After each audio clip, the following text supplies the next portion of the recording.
আর ছবিটা দেখে মনে হচ্ছে মাত্র কিছু সময়ের অপেক্ষা, তাহলে কি এবার ইরানে এয়ার স্ট্রাইক শুরু করে দেবে আমেরিকা? কারণ ইতিমধ্যে বেশ কিছু স্যাটেলাইট ইমেজ সামনে এসেছে, আপনাদেরকে দেখাবো সেই সব স্যাটেলাইট ইমেজ। সেখানে কিন্তু মুভমেন্ট বেশ নজরে পড়ছে এবং একই সঙ্গে ইরানকে 10 দিনের সময়সীমা বেঁধে দেওয়া হয়েছে। সুতরাং প্রশ্ন একটাই, যে তাহলে কি এবার ইরানে অ্যাটাক করতে চলেছেন ডোনাল্ড ট্রাম্প? কারণ ইতিমধ্যেই আমরা জানি যে আমেরিকার যে সমস্ত বাসিন্দা যারা ইরানে ছিলেন তাদের সকলকে সরিয়ে নিয়ে যাওয়া হয়েছে। যদি এবার ইরানে এয়ার স্ট্রাইক হয় তাহলে তার পরিণতি কি হতে পারে? কোথাও গিয়ে আয়াতুল্লাহ আলী খামেইনির কি এবার পরাজয় নিশ্চিত? তার পরিণতি কি এবার ইরাকের সেই সাদ্দাম হোসেনের মতন হতে চলেছে? এই প্রশ্নগুলো কিন্তু বারবার করে ঘোরাফেরা করছে। তাহলে কি ইরানের পরিণতিও ইরাকের মতো হবে? আমরা এই পুরো বিষয়টা নিয়ে আলোচনা করব। আমাদের সঙ্গে রয়েছেন ডিফেন্স বিশ্লেষক বিশেষজ্ঞ আর কে শ্রীবাস্তব। স্যার, আপনাকে স্বাগত জানাই আজ তাক বাংলায়। যে স্যাটেলাইট ইমেজগুলো দেখা যাচ্ছে, স্যার একটু দেখাই শুরুতে। আমি প্রোডাকশন টিমকে বলবো স্যাটেলাইট ইমেজগুলো দেখানোর জন্য। এই যে ইরানের যুদ্ধ প্রস্তুতির স্যাটেলাইট ছবি ইতিমধ্যেই সামনে এসেছে। এমনকি গত জানুয়ারি মাসের 13 তারিখ থেকে ডুমসডে বিমান, আমি সেই ছবিটাও দেখাতে বলবো, ডুমসডে বিমান কিন্তু উঠতে দেখা যাচ্ছে। তাহলে এই যে হঠাৎ আকাশে ডুমসডে বিমান কখন ওড়ে, কেন ওড়ে, এটা এখন আর দর্শকদের জানতে কোথাও বাকি নেই। যে এই বিমান যখন ওড়ে তখন যুদ্ধ অবশ্যম্ভাবী, এমন একটা ইঙ্গিত, এমন একটা গন্ধ পাওয়া যায়। তাহলে কি এবার ট্রাম্পের এয়ার স্ট্রাইকের নিশানা ইরান?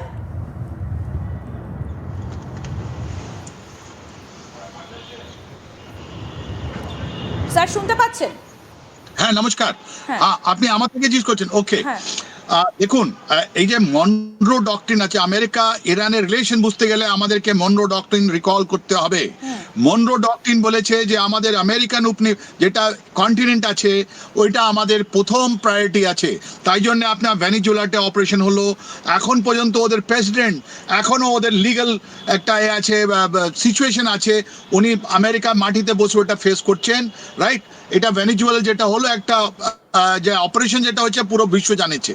তারপর এই মুনরো ডক্ট্রিনের মধ্যে কিন্তু ওরা সেকেন্ড প্রায়োরিটি দিয়েছিল বলো মধ্য Asia, that is central Asia, যার মধ্যে তাইওয়ান ছিল, যার মধ্যে আপনার ইরান ছিল, এরও কথা হয়েছিল। আর তার সঙ্গে সঙ্গে ওর পর ভেনিজুয়েলা অপারেশনের পর আমেরিকার অনেকগুলো আপনি যেটা বিমান দেখাচ্ছেন, আপনি যতগুলো ওদের ফ্লিট দেখাচ্ছেন, যেটা ইউএসএস, যেটা বড় বড় যার মধ্যে আপনার আছে কি নাম, সামরিক বিমানগুলো আছে, মিসাইলগুলো আছে, টমহক মিসাইল আছে, ক্রুজ মিসাইল আছে, এসবগুলো আপনারা ওরা নিয়ে গিয়েছিল আপনার ইরানের কাছাকাছি।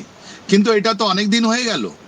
আমরা ও সময় বলেছিলাম, আজকেও আপনাকে বলছি, এই যে যুদ্ধ হবে, যে আমেরিকা যদি ইরানের উপরে যদি হামলা চালায়, তাহলে এটা কিন্তু খুব সোজাসুজি, এটা খুব তাড়াতাড়ি বা সোজাসুজি কোনো একটা ইকুয়েশন আউটকাম এটা বেরোবে না।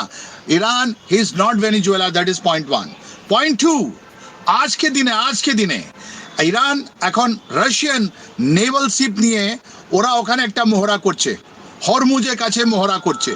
আর এই সপ্তাহে আপনি যদি দেখেন, এক সপ্তাহ হলো ওখানে ওরা নটন দিয়েছিল, হরমুজকে বলেছিল আমরা মিসাইল টেস্ট করব, ওটা মিসাইল টেস্ট করলো। তার মানে বিশ্বের 25% যেটা অয়েল যেটা আছে, যেটা হরমুজ দিয়ে বেরোয়, যেটা হরমুজের খাড়ি থেকে বেরোয়, ওইটা আপনি ইরান বলেছে আমি সেটা ছাড়ছি না, আমাদের একটা আছে। তাহলে কি হলো আপনি দেখুন, ইরান একটা প্রস্তুতি নিয়েছে। ইরানের যেটা প্রস্তুতি আছে ওইটা খুব শক্ত প্রস্তুতি আছে, খুব আমরা ট্যাক্টফুল দেখছি। অন্যদিকে আমরা দেখলাম আমেরিকান হেজিটেশন, আমেরিকান এখন তাড়াতাড়ি ইরান যুদ্ধে নিজের কমিট করতে চাইছে না। ওদের কাছে কি অপশন ছিল? ওদের কাছে অপশন ছিল কি, আমরা কি যেরকম আমরা ইরাকে নামিয়েছি লোক, যেরকম আফগানিস্তানে, যেরকম ভিয়েতনামে আমরা নামিয়েছি, আমরা কি নিজে ফুট সোলজার যেটা আছে ওটাকে আমরা নামাতে পারি কি? এটা সম্ভব নয়। তাহলে ওরা কি বলছে, আমরা কি টার্গেট যেটা। স্যার আমি এই জায়গাটাতে আসি, আমি কতগুলো ছবি একটু আপনাদের দেখাই। তেহরানে অ্যাটাক করা হয়েছে, মাশরুতে অ্যাটাক করা হয়েছে। আমি সেই ছবিগুলো একটু আপনাকে দেখিয়ে আমি জানতে চাইবো যে এটা কি নেহাতি কাকতালীয় নাকি এয়ার স্ট্রাইকটা শুরু হয়ে গেছে। প্রোডাকশন টিমকে বলবো মাশরুত ছবিটা দেখানোর জন্য এবং তেহরানের ছবিটা দেখানোর জন্য। যেভাবে কুণ্ডলীকৃত ধোঁয়া একটা জায়গা জুড়ে যেভাবে উঠছে আকাশের দিকে, আমি ছবিটা অবশ্যই দেখাবো এবং তার সঙ্গে স্যাটেলাইট ইমেজটাও দেখাতে বলবো একই সঙ্গে। কোথাও গিয়ে কি শুরু হয়ে গেল এই এয়ার স্ট্রাইকটা? হ্যাঁ, এই যে পারানদের ছবি আপনাদেরকে দেখাচ্ছি, বিস্ফোরণে একেবারে মাশরুমের মতো এই যে কুণ্ডলীকৃত ধোঁয়া, দেখুন স্যার, এত ধোঁয়া, পুরো একটা এলাকা রীতিমতো এই এলাকায় ভরে গিয়েছে। আমি তার সঙ্গে মাশরুদ ছবিটা দেখাই, ইরানের মাশরুদ ছবিটা দেখাই, এই যে সিরাজের ছবিটা দেখাচ্ছি তেহরানের। এই যে এলাকাটা পুরো ঢেকে গিয়েছে, এগুলো কি কোথাও গিয়ে মনে হচ্ছে স্যার শুরু হয়ে গেল এয়ার স্ট্রাইক? দেখুন, যদি এটা মিসাইল অ্যাটাক থাকে তাহলে তো যুদ্ধ শুরু হয়ে গেল। তার মানে আমাদেরকে অপেক্ষা করতে হবে ইরান কখন রিটেলিয়েট করবে।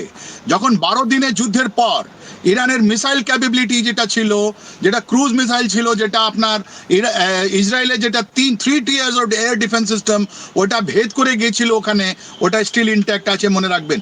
ওর মধ্যে ডেভিড স্লিং ছিল, ওর মধ্যে অ্যারো ছিল, ওর মধ্যে আয়রন ডন ছিল। তারপরে কতগুলো ওদের ক্ষতি হলো এটা আমরা সবাই দেখেছি। আর ইরান বারবার বলেছে যে আমরা আমেরিকান বেসে যেটা আছে আপনার খাড়ি দেশে আমরা ছাড়বো না।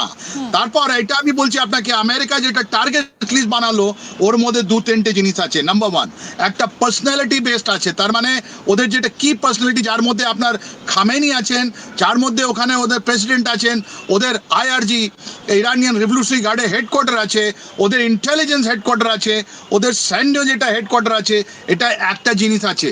দ্বিতীয়, ওর মধ্যে যেটা আছে আপনার, যেটা আপনি ফারদোয়ার এসব দেখেছিলেন, ওর মধ্যে একটা নিউক্লিয়ার যেটা ছিল ওখানে, ওটা আন্ডারগ্রাউন্ড আছে, যেখানে আরো মিসাইলগুলো আছে, ওটা করেছিল, রাইট? এই দুটো, একটা ইনস্টলেশন, একটা ইন্ডিভিজুয়াল বেসড। আর বারবার আপনাকে দিয়েছিল কি নাম, ট্রাম্প, কি আমরা যে কোনো মুহূর্তে আমরা চাই খামেনিকে আমরা মারতে পারি।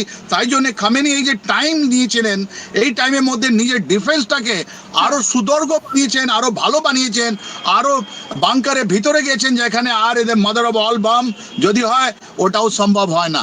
কিন্তু আজকে একটা নতুন ডাইমেনশন আছে। আমি জানি না কে হামলা করছে আর কে কি করে হামলা করছে, এটা কিছু ঘন্টার মধ্যে এটা স্পষ্ট হবে।